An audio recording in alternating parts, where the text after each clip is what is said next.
Hello, my name is Cynthia Niles, and today I'm going to discuss with you the disease process of congestive heart failure. So before we get started, we should discuss 5 different terms of the heart. These definitions, they're just simple definitions. We're not going to spend a lot of time on it, okay? Now, the cardiac output is the amount of blood that the heart pumps in 1 minute. This is essentially your heart rate, the number of beats per minute that your heart is going to pump, okay? Now, the stroke volume is the amount of blood that the left ventricle pumps within 1 contraction, okay? It's real easy to get those confused, but just remember, cardiac output is beats per minute that your heart is going to pump throughout your body, and then the stroke volume is the amount of blood that the left ventricle ejects within 1 contraction. All right. Now, the contractility of the heart simply refers to the heart's ability to pump or contract. Now, an important term is preload. Now, preload refers to the heart's ability to stretch the ventricles to its greatest capacity in order for the blood to adequately fill within that ventricle. Okay, this occurs before the contractility or the contraction phase of the heart. The afterload occurs during the ejection phase of that left ventricle, expelling that blood out into the rest of the body. The afterload simply is, it's the amount of pressure during the contraction that the heart has to work against in order for the blood to flow. So we do not want the afterload pressure to be elevated at all, because then that kind of hinders the blood flow. All right, so now that we got those basic terms out of the way, let's go ahead and turn our attention over to congestive heart failure. What exactly is congestive heart failure?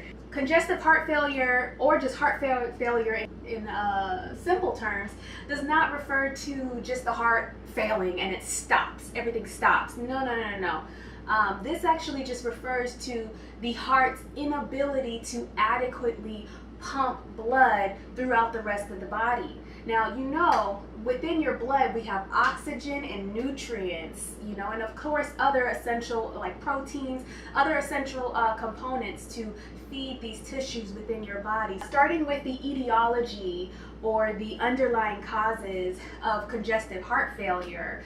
This could be due to hereditary conditions. However, you don't have a hereditary condition of congestive heart failure. You typically have hereditary conditions of high blood pressure, coronary artery disease, diabetes, or any other heart diseases, or just diseases that kind of affect your vessels in your body. So basically, the bottom line is, if we can control these other disease processes, for example, high blood pressure, if you control your blood pressure, then you won't have to worry about your blood pressure elevating so high that it damages your heart. So let's say we have a patient with coronary artery disease, and they have a damaged heart. In fact, their heart is so damaged that the myocardium, or the muscle layer within the heart, has become weakened. Okay? Now, once your myocardium is weakened, then your cardiac output, your contractility, as well as your stroke volume is all going to decrease. Okay? And essentially, when that decreases, that means the rest of your tissues in your body, they're not getting enough oxygen, they're not getting enough nutrients to further continue that metabolic process. So moving right along, once your heart is damaged, 2 things can occur. All right, now let's go with the preload. Remember what the preload was. Remember that the heart's ability to stretch and to feel all of that blood inside of the heart. Now, the preload is actually going to increase. So just kind of picture a balloon, okay? So once you see that balloon, a water balloon, let's say a water balloon. Once you see that water balloon just continue to fill and fill and fill and fill and fill, eventually water is going to seep out of it, right? That's essentially what happens with your heart. The blood is going to seep out of it and end up backing up, and we're referring to the left side of the heart here, backing up into your lungs, okay? And when you have blood backing up into your lungs, you're going to have pulmonary edema occur, or fluid within your lungs occur. Now, we know that in the lungs there's exchange of oxygen, okay, by diffusion. And you see, when you have fluid in your lungs, it's going to hinder that exchange, which will ultimately lead to a decreased a decreased oxygen supply within the rest of your body. All right.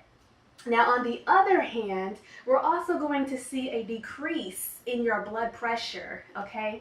And when your body senses that your blood pressure has decreased, then this is what I love about the Lord, because when He created our bodies, He ended up just kind of creating defense mechanisms within our bodies, you know, to kind of compensate for a failed system. And that's what you see in this process here. Your body's going to start going into compensation mode, okay? So once you see this, your blood pressure start to decrease, all right, you're going to start seeing your heart rate increase. It's going to start speeding up, because in its mind, your heart doesn't have a mind, but essentially what your body is trying to do is it's trying to raise that heart rate to raise that cardiac output to get the blood to go to the rest of your tissues. The only problem with this increased heart rate here is the fact that your stroke volume is not going to increase. In fact,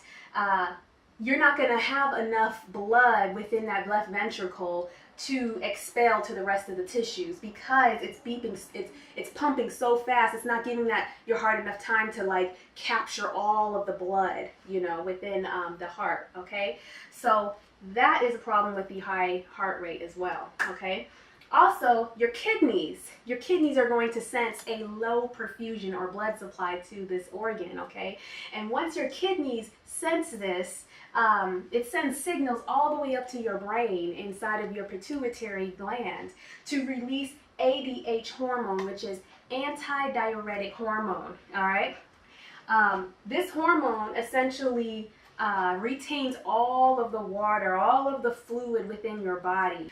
Also, your kidneys are going to release renin. This is a hormone called renin. Essentially, renin is going to convert into angiotensin 1, then angiotensin 2, and then you're going to have a powerful hormone produced, which is called aldosterone. This aldosterone does two different purposes. It retains all of the water, like ADH, along with sodium. Aldosterone retains water and sodium, and then your ADH hormone only retains water. All right, so right now what's happening in your body right now, you're having all this water retention and sodium being retained in order to raise that blood pressure. You see, your body's trying to work in order to find another solution for this low blood pressure initially. All right, also aldosterone's also going to increase the peripheral resistance of your blood flow, which will ultimately increase the afterload of your heart, okay? The afterload is that pressure that the heart has to work against in order to adequately flow. Cause your blood to flow. Now, if this is increased, then the heart's gonna have a hard time trying to flow against that resistance, you know? So ultimately, an increased peripheral resistance plus an increase in the afterload is going to increase your blood pressure also, okay? All right, now moving right along, we also see with the combined effects of ADH and aldosterone, we're going to see a fluid build up and retention in your extremities, your legs and your arms, and we're going to see edema occur or swelling. And then you're also going to see the blood volume increase as well. All right. So with a high heart rate and increased afterload or blood pressure, along with increased blood volume, equals an increase in your heart's workload. pretty much your heart now is, it's overworking itself in order to compensate for this here, this low blood volume, for this damaged heart here. So now it's working itself to death. The unfortunate effects of the heart overworking itself can result in an enlarged heart, because you got to remember the heart is in fact a muscle, so it's going to continue to beat and work extra hard and essentially grow as it's working harder and harder, and then you're going to have an enlarged heart and you're going to need a heart transplant. Another route that the heart can take is, it can just overwork itself to death, literally, and just stop working. Yeah, this is why it's very important to get this under control. Okay, all right, so this concludes my discussion of the congestive heart failure.